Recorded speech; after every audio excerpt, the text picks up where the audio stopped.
How many times have you installed a game, played halfway through, then decided to start another game, play halfway through again, and repeat the process until you overwhelm yourself to a point where you cannot choose what to play? If you're watching this video, I think it's safe to say you've gone through this at least once. I have anyways, and it really sucks. This can be known as analysis paralysis, or known as this in other languages. Back in October, I experienced this analysis paralysis, and it got to a point where I decided to uninstall every single game on my SSD and just take a break from gaming. Now, I've had breaks before, but this one felt different. This was the first time I voluntarily told myself to take a break, and ever since then, I've had a whole new perspective when it comes to managing my free time and gaming. Now, for some of you who are a little unsure on what I mean by analysis paralysis, let me break it down for you. Imagine you're watching a show. Let's take Breaking Bad for example. You've just finished season 3. You've been hooked on the show for the last 2 weeks. You've grown to love the characters, the plot, and the general vibe the show gives off. Then suddenly, in the middle of watching Breaking Bad, you decide to start a brand new show. For some of you, that isn't a problem.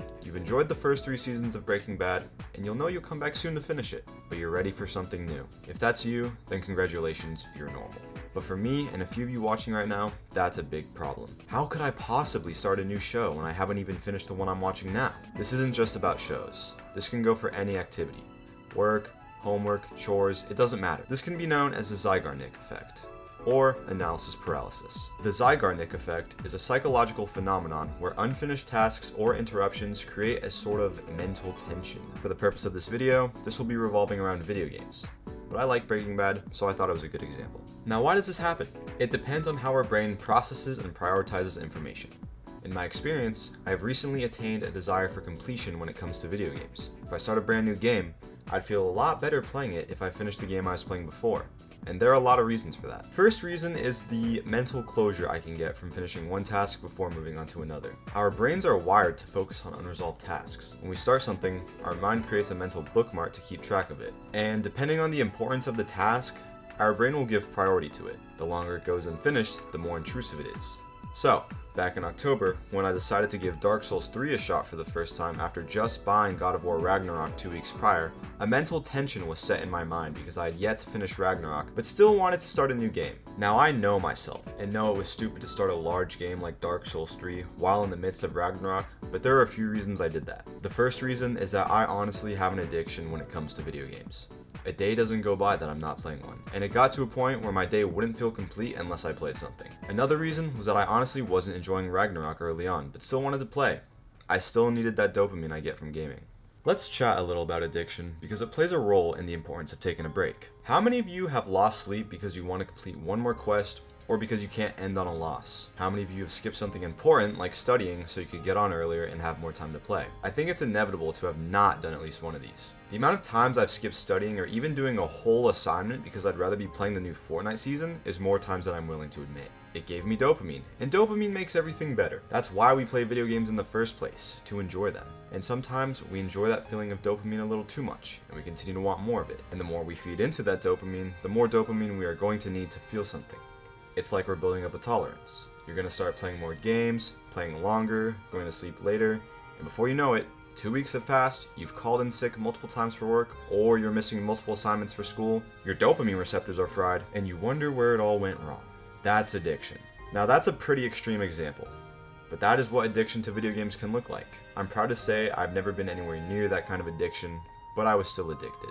I'd wake up, and the first thing on my mind was being excited to get on the game later. This isn't recent, but I would cut workouts short or even skip them completely so I could get on sooner. All I could think about when spending time with friends or family was when I could leave so I could get back to gaming. I'm really not proud to admit this, but my high school GPA was a 2.6, and that's probably a result of my time spent gaming versus my time spent focusing on academics. This is another reason why I decided a break was necessary. After realizing that I was thinking about video games more than my future, I knew something needed to change. This is the part of the video where I actually talk about what the title is referring to. Before we get into that, I want to set a challenge for myself. In the next 6 months, when I believe the time is right, I want to challenge myself to go 30 days straight without touching a single game, and that includes mobile games. Naturally, I'll document it so I can share the experience with you guys. Now, one thing I want to make clear is that there is nothing wrong with playing video games. As I was writing the script, I was struggling to figure out the direction I wanted to take with it because I don't want this video to come off as anti-video games. I love video games. My whole channel is based off them. and it's been a huge part of my life, and will continue to do so for as long as I live most likely. The point I'm trying to make is that taking a break can be very beneficial for all aspects of your life. And now, I have a list of 5 benefits I discovered when taking a break from gaming. Now this might come off as obvious, but you just have a lot more time to do other things besides gaming. One thing I used to take for granted, and what I think a lot of people do, is the time we have left with our parents. We all have a limited amount of time on this earth, and it's important to spend some of that time with the people you love before it's too late. Learning a new skill is also a very valuable way to spend your newly acquired free time. Now I'm not gonna lie and say I learned how to make origami or cook, because I did none of that shit. In fact, I didn't even learn a new skill, but it's definitely something I could do in the future. Possibly during that 30-day challenge I spoke of earlier. My rate of completion on homework and studying overall increased when I wasn't thinking about games. Basically, you free up a lot of time during a break. Does that mean you have to be productive? No, not at all. Assuming you still spend half of your day working or going to school, you still deserve to have some downtime later. One thing I did was binge all of Castlevania, and I mean, what a fucking show that was. I'm not usually a fan of Netflix animes or anime that isn't technically anime because it didn't originate in Japan or however that works, but holy shit, this show was insane. For anyone who watches anime or cares about animation quality, there was this one dude who was like the lead animator for the bigger episodes, and I swear, this guy must have snorted crack or something before he got to work, because he made some insane cuts. But now I'm just rambling. Anyways, Castlevania, check it out on Netflix, and if you don't have Netflix, just pirate it or something. But you didn't hear that from me in case the feds find you. But yeah, let's just say my free time was well spent. Moving on, expect your stress levels to be lowered. Now, I don't know if this is some incel, no-life gamer shit I'm about to say, but some of these games I've been playing have had me stressed. Black Myth Wukong would have me sweating, fighting the same boss with dumbass combos for 3 hours straight. Or playing Rainbow Six Siege. Don't play Rainbow Six Siege. This is a pretty crazy thing to say, but I would wake up stressed, wondering if I would beat a certain boss today back when I was playing Stellar Blade. And honestly, that is not healthy in my opinion. Back in the beginning of the video I mentioned analysis paralysis, and that had me stressed as well. I had too many games I wanted to play, and it was stressing me out playing one while thinking about all the other games I still need to finish.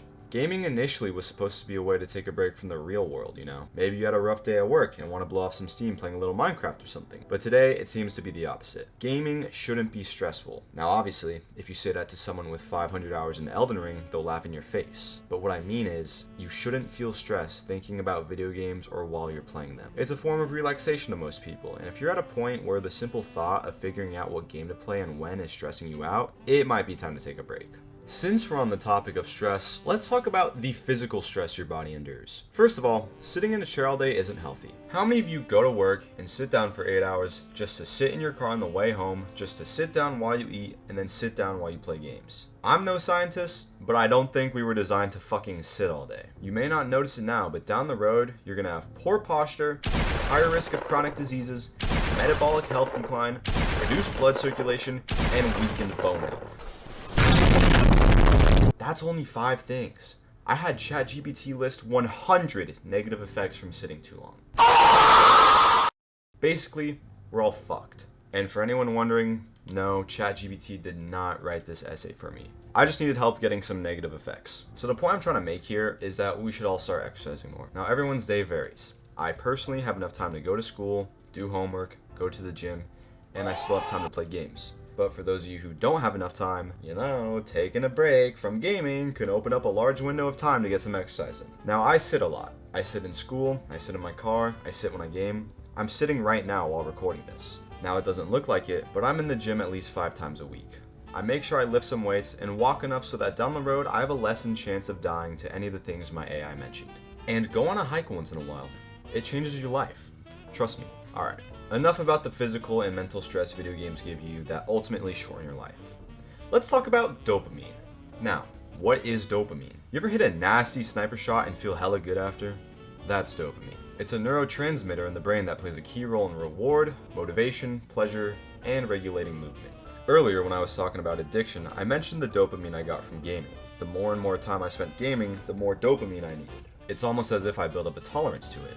But it's more accurate to say that my brain became desensitized to the dopamine I was receiving from gaming, to the point that I needed to game twice as long or play a game twice as rewarding to feel that same level of dopamine I felt a week ago. If you're someone who drinks coffee or energy drinks, You might feel at some point that they aren't working the same as they used to. They no longer keep you wide awake like before. Chances are your body got used to whatever amount of caffeine you're using.